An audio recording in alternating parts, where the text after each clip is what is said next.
That's no moon. It's a space station. This is in fact not a moon or a space station. This is a $10 table round from Lowe's.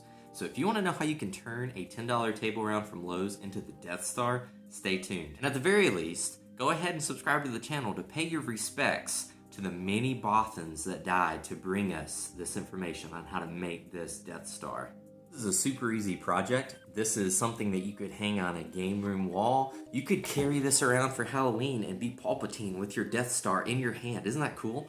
So there's a lot of potential and possibilities for this. So just keep that in mind as we're talking about the plans. There's many applications that you can use this for. So this is just a 15-inch table round from Lowe's. So you could find this at any home improvement store near you. What you're going to do is you're going to find the middle of this.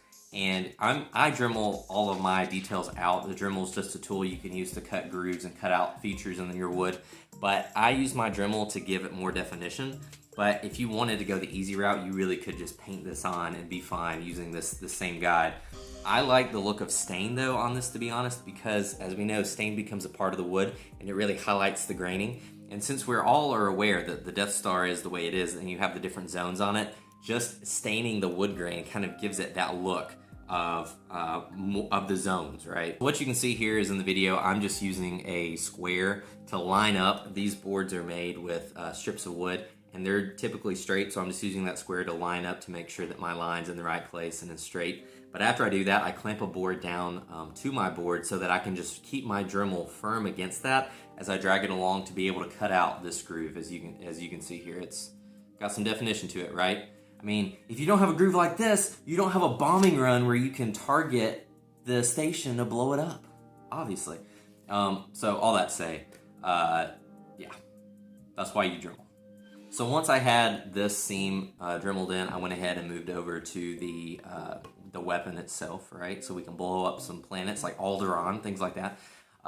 What I did here, you can tell I made it more of an ellipse, a oval instead of a circle. That's to give the appearance of some depth and definition to it, because we know sometimes in different pictures it is shown as an oval, not a circle. A lot of your minimalist plans will just show a circle, and if you want to go the easy route, you can definitely do just a circle and it'll look fine. I used my Dremel kind of to cut out where the weapon would be. I tried to give it some definition so that you could actually tell, oh, this is the center of the weapon, and it branches out and widens back out. After I finished, I didn't really feel like it looked like it made that much of a difference. I really just made my life harder than it needed to be. So I would say just cut it all out at a consistent depth, about 1/8 of an inch to 1/4 of an inch, and it'll look totally fine. So you can see I'm just running the Dremel around the edge to widen out the circle. I wasn't exactly sure the kind of finish I was going for on this, so I actually did some testing on the back of the board. You can see it here. This looks like some very modern art almost. It's kind of neat. But I tried some gray stain with some black over it. I tried some black stain with some gray over it. And I actually did a test where I just wiped off part of the stains and I left the other stains solid without wiping any off really at all. I ended up going with the gray stain as the base, letting it fully dry without wiping any off, and then just brushing some black over it to give it some definition on this back part of the globe right here. So the magic of television makes everything faster. I mean, we're talking like doing the Kessel run in under 11 parsecs, and we all know that a parsec's distance, not time. Don't ask me how that works, but we know that's a fact. So all I did was I did gray everywhere. I went back in with a fine brush and filled in my openings here with some black stain. And I'll put the actual colors of the stain that I used in the link below. It's all Minwax stain, water-based stain, relatively cheap to find. But you're just going to stain all that. You're going to let the gray dry. And once the gray's dried, I went back with some black stain and a small brush and just kind of streaked it in. And I did rub that off so that you get the definition that you see here. I've changed my lighting a little bit, so hopefully you can see it a little bit better. Nice thing about having a beautiful Death Star like this is it reflects light, so that can make it a little bit tricky to see what's going on here with the staining, but hopefully you can make that out. How do you protect a creation such as this? Well, the great news is it does not take a shield generator on the farthest moon of Endor.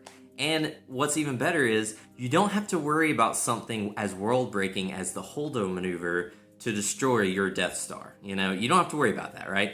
All it takes is a couple coats of the polycrylic, which is a water-based sealant, and you get this beautiful finish right here that reflects light and is super nice. And like I said, you don't have to worry about rebels coming to blow it up. You don't have to worry about the holdo maneuver. It's pretty much safe as it is. So you can have your Death Star for a very long time. The great thing about this project too is it doesn't take years to make. This took me maybe 4 hours at the most, and it would be a great gift. I mean, who wouldn't love to just have a Death Star given to them that they can hang up somewhere? I mean, that's great, you know? I'm sure Palpatine would have loved it if somebody just gave him a Death Star and he didn't have to take 20 years to build the first one. But all that to say, I hope you've enjoyed the video. I've had fun with it. I enjoy Star Wars, and there'll probably be some more Star Wars crafts and DIY projects on the channel. So if you want to see more, feel free to subscribe. Like the content, like the video, comment. If you don't like Star Wars, I guess you can comment that too, but I feel like Star Wars is fairly universal. So, as always, thanks for tuning in, and may the Force be with you.